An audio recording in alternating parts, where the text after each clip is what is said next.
raw alam ni na Senador Jinggoy Estrada at Senador Gringo Honasan kung bakit sila ang idinidiin sa maanumalyang proyektong pang-agrikultura noong taong 2011 o 2011.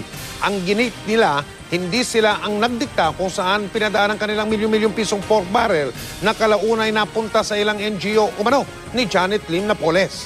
Nakatutok si Jamsi Sante. 220 million pesos daw ang halaga ng mga proyektong pang-agrikultura na inendorso na Senador Jinggoy Estrada at Gringo Honasan sa Department of Agrarian Reform o DAR.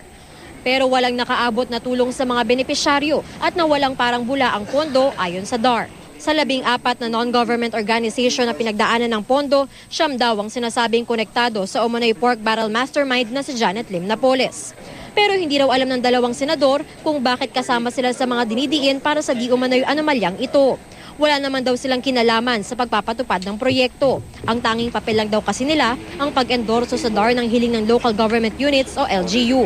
Ang LGU daw ang tumukoy ng non-government organization na papadaanan ng pondo. I only requested for funding assistance from the DAR and with regard to the request of several LGUs to me.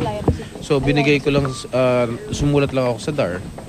At yung mismong mayors ang nag-endorse ng mga NGOs. Hindi ko nga kilala kung sino mga NGOs na endorse nila.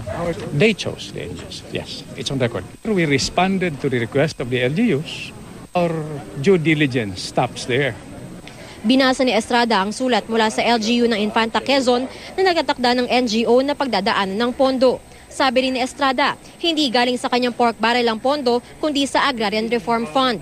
Nasa DAR raw ang desisyon kung aaksyonan at popondohan ng inendorso nilang proyekto. Kaya hindi raw niya alam bakit silang mambabatas ang dinidiin. They can either approve or reject my request, my letter. Okay? It's up to them. And yun, inapprovehan nila.